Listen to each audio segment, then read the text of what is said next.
Anyone that stands for freedom, liberty instantly becomes the enemy, especially far-left, failed Canadian Prime Minister Justin Trudeau, who is now resorting to the predictable, baseless smear attack and tactics instead of seriously addressing truckers' concerns. This is what he tweeted, quote, "Today in the House, members of Parliament unanimously condemned the anti-Semitism, Islamophobia, anti-black racism, homophobia, transphobia that we've seen on display in Ottawa on the past number of days. Together, let's keep working to make Canada more inclusive." I haven't seen any of this. If anyone's doing that, they're not the majority. Most people are trying to send you a message. I have a message for you, Prime Minister.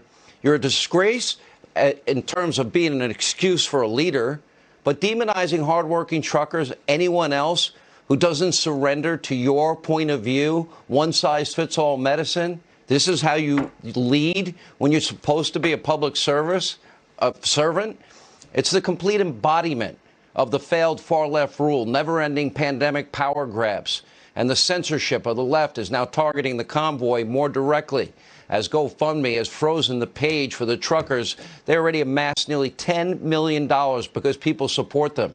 Instead of lecturing these guys that are pivotal to the supply chain and literally bring everything to every store that every consumer buys and wants and needs and desires, why don't you get your ass out of your office and why don't you go to Ottawa, why don't you sit down with the truckers and listen to them and start being a public servant instead of a public lecturer.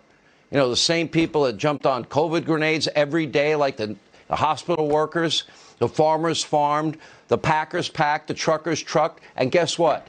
They kept states like New York alive. They don't deserve to be treated like second-class citizens. They don't need to be told to fall in line and surrender to your cult of vaccines and one-size-fits-all medicine. Most of them already got COVID because they were working, because they were essential workers. You know, nurses and hospital workers, they were diving on COVID grenades every day, and they worked in a petri dish of COVID every day. They were the heroes of the pandemic. Now you're going to destroy their livelihood? Get your ass out of your house and go visit the truckers and hear them out.